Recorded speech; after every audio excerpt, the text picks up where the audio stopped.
고린도전서 3장 말씀입니다. 5절에서 7절까지 읽겠습니다. 그런즉 아볼로는 무엇이며 바울은 무엇이냐? 그들은 주께서 각각 주신 대로 너희로 하여금 믿게 한 사역자들이니라. 나는 심었고 아볼로는 물을 주었으되 오직 하나님께서 자라나게 하셨나니 그런즉 심는 이나 물 주는 이는 아무것도 아니로되 오직 자라게 하시는 이는 하나님뿐이니라. 아멘. 누구나 자신에 대해서 실망하는 때가 있습니다. 있는 정도가 아니라 저는 그런 일 꽤 자주 있습니다. 물론 제가 원하는 기준에 못 미치니까 그런 거겠죠. 두 가지 면으로 볼 수 있겠죠. 부정적인 면과 긍정적인 면. 부정적인 면은 너무 기준을 높게 뒀다는 그렇게 볼 수 있겠죠. 근데 긍정적인 면은 바로 자라가는 동력이 될 수 있다는 거예요. 여러분은 자라기 원하세요? 이 원함이 없다면 근본이 잘못된 거예요. 왜냐하면 생명을 가진 모든 것은 반드시 성장합니다. 중요한 것이 뭐예요? 자라게 하시는 분이 하나님이시라는 거예요. 고린도 교회 내게 파벌이 있었던 것에 대한 바울이 어떤 책망하는 말씀인데 그 안에 중요한 진리가 담겨 있습니다. 사람이 하는 일 없으면 안 되죠. 심고 물 주는 거. 그런데 자라는 것은 저절로 자라는 것이 아니라는 거예요. 하나님이 하시는 거죠. 사실은 심는 거, 물 주는 거하고 자란다는 것은 근본이 차원이 다른 거죠. 왜냐하면 생명에 대한 것이니까요. 그 생명은 하나님 손 안에 있는 거예요. 그래서 우리는 성장의 소망을 하나님에게서 찾아야 합니다.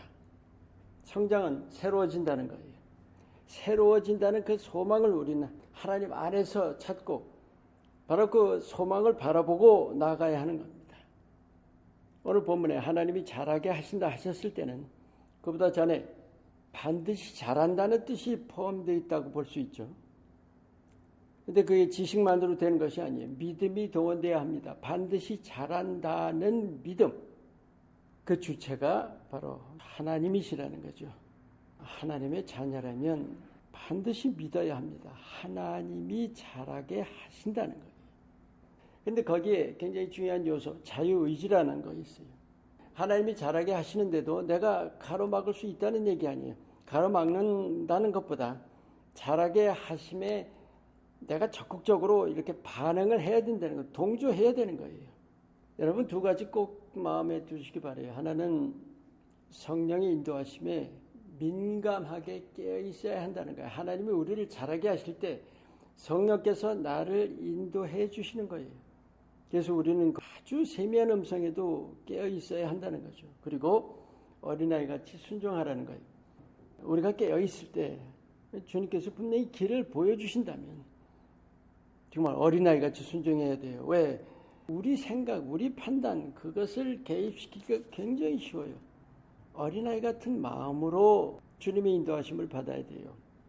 그런데 마지막으로 또 한 가지 중요한 일이 있습니다. 어쩌면 가장 중요한 일일지도 몰라요.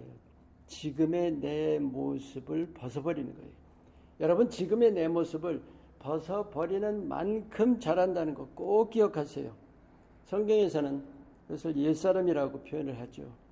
그런데 사실은 그 옛사람이라는 것이 우리가 생각하기에 아주 오래전의 사람 그런 것이 아니라 바로 지금 모습이에요. 지금의 모습. 지금의 내 모습을 내가 보고 있다면 그것은 이미 옛사람이라고 그렇게 여기시면 되는 거예요. 늘 기억하세요. 성경에서 나오는 명령형, 완료형인 거 거의 없어요. 다 진행형입니다. 옛사람을 벗어버리라 하셨을 때는 끊임없이 벗어버려야 합니다. 요즘 같은 사방이 꽉 막힌 듯한 때에 소망이라는 것에 대해서 혹 생각도 못하고 있는 건 아닌지요. 분명히 믿으세요. 반드시 새로워집니다. 하나님이 자라게 하십니다. 성령의 인도하심에 깨어 있어야 하고 우리가 머리 굴리지 않고 발을 내딛는 거예요. 그리고 매일매일 내 옛사람을 벗어버리는 것입니다. 하나님이 자라게 하십니다. 하나님이 새롭게 하십니다. 아멘. 오늘의 기도, 주님의 새롭게 하심을 신뢰하며 앞을 바라보게 하소서. 아멘.